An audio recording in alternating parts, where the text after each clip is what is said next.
Kwa majina naitwa Bishop Wilbard Lago, Bishop wa Jimbo Katoliki la Malindi.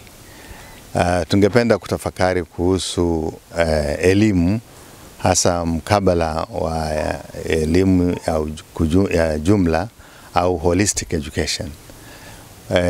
Elimu hii ni elimu ambayo inampatia mwanafunzi au kuboresha mwanafunzi utumizi wa akili, utumizi wa hisia zake, utumizi wa imani ya kidini na pia msingi wa maadili. Hivyo vyote vikipatikana katika mtaala wa elimu yoyote, watakaofunzwa kutokana na mtaala huo watakuwa sio tu viongozi walio na cheti cha shule au taasisi fulani, lakini kiongozi ambaye tunaweza kumtegemea kwamba maamuzi yoyote atakayofanya ni maamuzi ambayo ni ya kuboresha jamii nzima na sio maamuzi ya kujiboresha yeye na nafsi yake.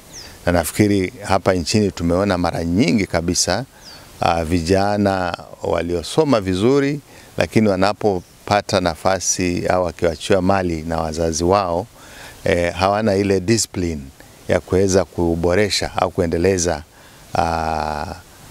uchumi huo.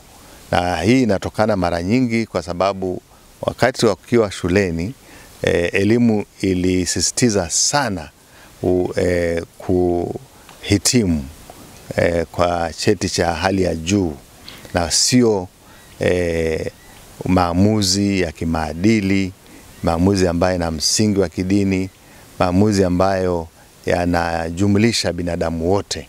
Na kwa hivyo mtaala wa elimu tunaoomba na tunaotarajia ni mtaala ambao unazingatia hizo nyanja zote za maisha ya binadamu.